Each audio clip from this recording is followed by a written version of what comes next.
Les Européens ont apporté la Bible aux Africains en leur disant « Lisez et mettez tout pratique. Ceci est le seul chemin qui mène à Dieu. » À cette époque, on répondit, on vit sur cette terre depuis des millénaires et on n'a jamais eu besoin de votre livre pour atteindre Dieu. Les Européens ont ensuite dit, Dieu nous aime beaucoup. Il dit que celui qui ne met pas en pratique tout ce qui se trouve dans la Bible brûlera en enfer. Les Africains ont répondu, arrêtez vos inventions à la con.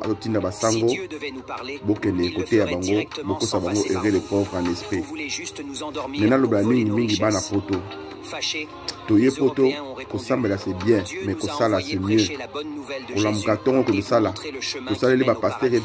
C'est notre mission. Nos richesses ne nous intéressent pas. Sur les ceux qui ont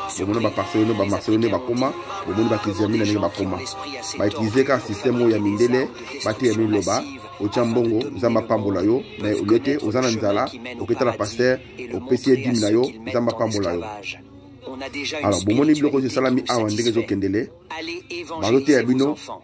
Voilà, pendant que tu peux voir Nzambe, tu es bien dans la mique, bino soyebi, sorozolo ba français te, il faut ba pesa yo symbole.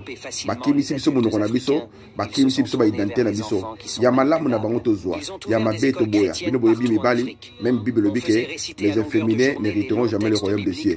Kaka bango ba ile biso ba Bible, lelo ba komo ba soto dimake, mobali na mobali abima, mwasi na mwasi abima. Alors, tant que ça qui va n'amiquer, au rebat l'action m'a bien, parce que ce que je vous salue Marie, plein de grâce pendant 100 fois, 10 fois pour au Messana. Alors, au Bossani, Mbolamu, mais Bango Moro, n'a pas école, n'a Bango, Baotang Sabana Bango, géographie, physique, mathématiques. Boyebi, histoire, na France, en 1904, séparation entre l'église et l'État. Pourquoi ça l'a maquiné voilà? Et ça l'a maquiné voilà parce que, ma commune que l'église est au cause de l'État mingi.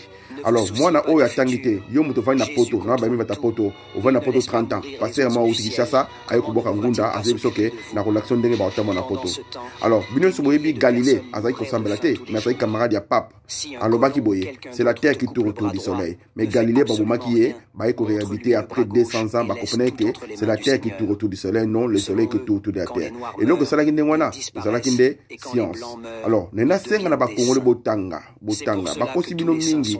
Omoni papa na biso vertis alobaki nzambe na komituna moto moyindo auta wapi. Et s'il pétait mundela kosibino lelo ba pasteur bazo kosabino de lundi à dimanche que les prières et ça bien nzambe mais bible le bible. Votre cause c'est le temple du Saint-Esprit. Alors, faut bouiller baké bozali na temple. Les églises n'est pas temple té. Nzambe a ebisi de komoko na vanda kana temple yo salami na maboko ya mutute. Église salami na maboko mutute donc na église ya maboko ya ngamoko nzambe. Alors na nesenga na ba congolais bola muka. Tala ndenge ndoko azoloba. Ba pesi bino kombo na bango ba Olive. Asepeli ka atangi ba Olive, ba Félix, ba Joseph, ba Félix. Alors, ba Antoine, pour na nini nango. Et ngolo baké congolais il faut fungula misu na pesi osambla. Je suis un chrétien 100%. Yesu Masi azali nzambe nanga. Mais Bible lobby il y a un temps pour toutes choses. Nalingi congolais soit téléma bande konanga. C'est bien que l'église de lundi à dimanche vous chassez les démons. Mais lundi en sous bozongi vous benga sur les démons. Mardi en sous bozongi. Nzamba yebisi Moïse. Kene bisa Pharaon a libéré peuple nangai pour bakene ko komisa na désert. Alors sozo que l'église, ozo que no komisa nzambe, ozo que no benana ba démon. Bible lobby chercher vraiment le royaume des cieux, ni ce que le sima. Vous devez faire attention avec ces pasteurs bazo ya ko sala business. Tala ba pasteur congolais ni so ba na poto ba boka ngunda. Est-ce que ngunda za solo? Tu as le kota. Que son atimi nangwana. Alors au moment na mutaruti kishasa ya wanzamba pesi nga vision. Naza na vision nga dépasser baswani vision ni boza nango ote naza na vision nga vision za la moko kolongola bandimi na mulili comme maman na lola vision monsieur zaterle na lingi peuple congolais olamuka oyebake toye na protocole luka. Pona ko sugisa chaque mois Chine abimisaka 100 000 ingénieurs mais Congo chaque mois ba obisela bino 20 à 10 000 pasteurs. Ba passer bazo produit nini question na tunika ngwana.